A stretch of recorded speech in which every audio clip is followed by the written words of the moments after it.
Hai guys, dari lanjutan European Chess Club Cup 2022, juara dunia catur Magnus Carlsen yang membela klub catur asal negaranya, Overspiel Chess Club, berhadapan dengan pecatur asal Ukraina Anton Korobov yang membela klub asal Spanyol, Valencia Origin of Chess. Teman-teman, Anton Korobov ini 4 kali juara Ukraina dan dia juga pernah juara Eropa catur cepat. Nah, jadi Anton Korobov termasuk pemain yang kuat dan sering menyulitkan pemain-pemain top. Langsung saja kita bahas partainya karena ini partai yang sangat menarik di mana Magnus Carlsen kembali memegang buah hitam, tapi memegang buah hitam pun tidak menunjukkan dia untuk bertahan ya. Permainan yang penuh akan taktikal dan kita bisa ambil pelajarannya selalu. Sebelum itu jangan lupa klik tombol subscribe dan nyalakan lonceng notifikasi kalian. Anton Korobov memulai dengan langkah D2 D4 dan dijawab kuda ke petak F6, putih kuda F3 dan hitam D5. Putih lanjutkan dengan langkah E3, ini merupakan langkah yang terkenal dengan pembukaan Cole system. Di mana, ya kalau kita lihat sekilas ini jelek ya untuk gajah gelap di petak C1. Jadi bagaimana putih mengembangkan gajah gelapnya, dia akan bermain dengan langkah B3 dan gajah ke petak B2. Untuk merespon Cole system, kalian bisa mainkan langkah yang paling banyak dimainkan yaitu langkah E6. Kemudian langkah yang kedua adalah langkah C5. Dan yang ketiga adalah langkah C6. Atau kalian bisa tiru juara dunia catur Magnus Carlsen, dia bermain dengan langkah A6. Menarik, kemudian putih lanjutkan dengan B3 dan hitam gajah F5. Kemudian putih gajah A3, ini langkah yang sangat menarik, langkah gajah A3. Karena tidak ada yang pernah memainkan langkah gajah A3 ini, teman-teman. Dan berarti ini persiapan dari Anton Korobov. Apa tujuannya dari gajah A3? Kita bisa lihat bahwa langsung mencegah gajah gelap ya untuk bisa berkembang. Dan ya Magnus Carlsen merespon dengan langkah E6. Artinya dia siap bermain tanpa melakukan rokade. Gajah menukar gajah, raja memakan gajah, kemudian putih gajah E2. Hitam lanjutkan dengan kuda C6, putih rokade pendek, dan hitam H5. Boom, langkah ke-8. Magnus melihat situasi bahwa putih di sini tidak memiliki serangan ya, dan dia langsung inisiatif mengambil serangan lewat mendobrak dari sayap raja. Putih C4 dan hitam melanjutkan serangan dengan H4. Boom, putih kuda C3 dan Magnus kembali menyerang dengan kuda E4.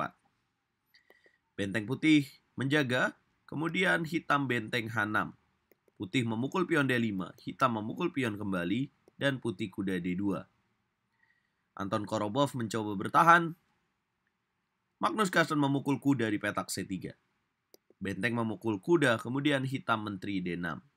Setup sedang dibangun oleh juara dunia catur Magnus Carlsen untuk menyerang dari sayap raja. Anton Korobov juga coba melakukan serangan dari sayap menteri dengan menteri C1. Magnus Carlsen menggeser benteng ke petak E8. Putih gajah F3 kembali. Coba menyerang pion di petak D5 dengan setup benteng ke petak C5. Magnus menyiapkan posisi dia benteng ke petak E7 untuk menjaga pion di petak C7. Dan di sini idenya sangat menarik. Jadi di langkah berikutnya Anton Korobov benteng C5 mengancam pion di petak D5.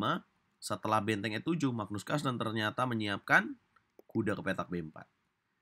Menjaga pion D5, mengancam pion A2, dan memiliki tujuan kuda D3. Banyak sekali tujuan langkahnya.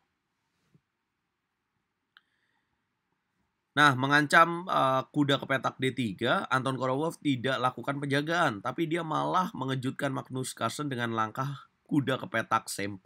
Boom! Kuda dikasih, kalau dimakan, maka putih akan lanjutkan dengan benteng memakan gajah di petak F5. Maka ini akan menguntungkan bagi pemain putih. Tapi langkah kuda C4 ini juga dianggap sebagai langkah yang salah karena juara dunia catur Magnus Carlsen menemukan langkah terbaiknya yaitu hanya menggeser menterinya aja. Sambil menjaga gajah di petak F5 dan masih memiliki tujuan kuda D3. Anton Korobov kuda ke petak B2. Magnus Carlsen hebatnya di langkah-langkah berikutnya selalu menemukan langkah yang paling terbaik guys. Dia menemukan langkah H3. Boom. Putih menolak pertukaran dengan G3. Hitam kuda memukul pion A2. Putih menteri D2. Kalau kalian jadi Magnus Carlsen, langkah apa yang akan kalian lanjutkan di langkah berikutnya? Yap, tepat banget kalau kalian memiliki ide gajah E4. Karena ancaman sudah dibangun di petak G2, jadi kalau gajah memukul gajah ini akan menguntungkan bagi Magnus Carlsen dengan ancaman mat ke petak G2. Ya, putih menolak pertukaran dengan gajah E2, Magnus Carlsen melanjutkan langkah B6. Gajah sudah setup di sini dan benteng terkunci dengan langkah B6 ini. Gajah juga menjaga petak C2. Putih kuda A4, kemudian hitam lanjutkan dengan gajah H7. Menarik gajah untuk sebenarnya memiliki ide yang lebih bagus, menteri ke petak E4. Jadi kalau misalkan putih di sini makan kuda di petak A2, maka hitam akan lanjutkan dengan menteri E4. Harus dijaga dengan F3 karena ada ancaman mat di petak G2. Hitam akan lanjutkan dengan menteri memukul pion E3. Benteng F2 baru memakan benteng di petak C5. Maka ini bersih akan menang untuk hitam.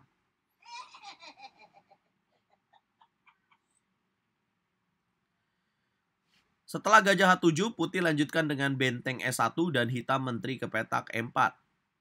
Ya, sulit juga ya menjaga menteri ke petak E4. Langkah rekomendasinya gajah ke petak D1. Anton Korobov benteng E1, Magnus Carlsen menteri E4, putih F3, menteri memukul pion E3. Ini selalu tepat loh teman-teman, langkah dari Magnus Carlsen. Menteri memukul menteri, benteng memukul menteri, dan benteng memukul pion C7. Magnus menumpuk benteng ke petak E6, putih raja F2, dan Magnus gajah D3. Gajah memukul gajah, benteng memukul benteng. Ya, menguntungkan bagi Magnus Carlsen, gajah ditukar benteng, putih G4. Kemudian hitam kuda B4, gajah ke petak F5, benteng skak ke petak E2, raja ke petak G3. Hitam benteng D6, putih benteng B7, hitam G6, gajah D7, dan hitam menutup kemenangan dengan langkah G5. Boom!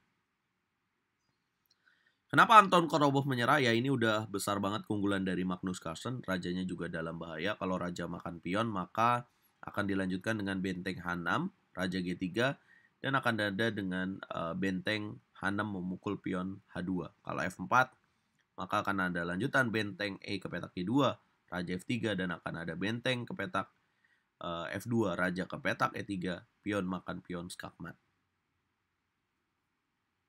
Apa ide dari Magnus Carlsen dengan langkah G5 ini? Dia ingin setup kuda D3 dan kuda F4, nanti akan menyusun checkmate ke petak G2.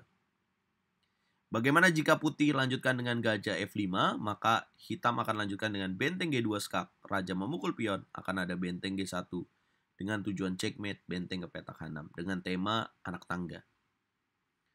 Kalau benteng B8, raja ke petak G7, benteng memukul pion, akan ada kuda ke petak C6. Menutup dan idenya tetap berlangsung. Nah, kira-kira itu yang akan terjadi setelah langkah G5. Dan artinya ini Magnus Carlsen luar biasa sekali ya, teman-teman, selalu menang kembali. Setelah di babak pertama, dia ditahan remis. Apakah ratingnya Magnus Carlsen naik? Ya pasti dong, teman-teman. Dan semalam juga timnya akhirnya menang ya, melawan tim dari Spanyol ini. Dengan skor yang sangat tipis, Magnus Carlsen dan Ariantari jadi dua pemain yang menentukan kemenangan bagi Overspiel Chess Club atas Valencia Origin of Chess. Apakah semua akan Magnus pada waktunya? Belum tentu ya, karena tim dari Ceko yang kemarin mengalahkan timnya Magnus Carlsen, Novibor Chess Club kembali menang atas tim kuat unggulan pertama yang diisi oleh Viswanathan Anand, tim dari Romania. Pantau terus lanjutan dari European Chess Club Cup 2022. Nanti malam kita live streaming kembali hanya di YouTube RL Chess jam 7 malam. Jangan lupa like, share, komen, dan subscribe guys.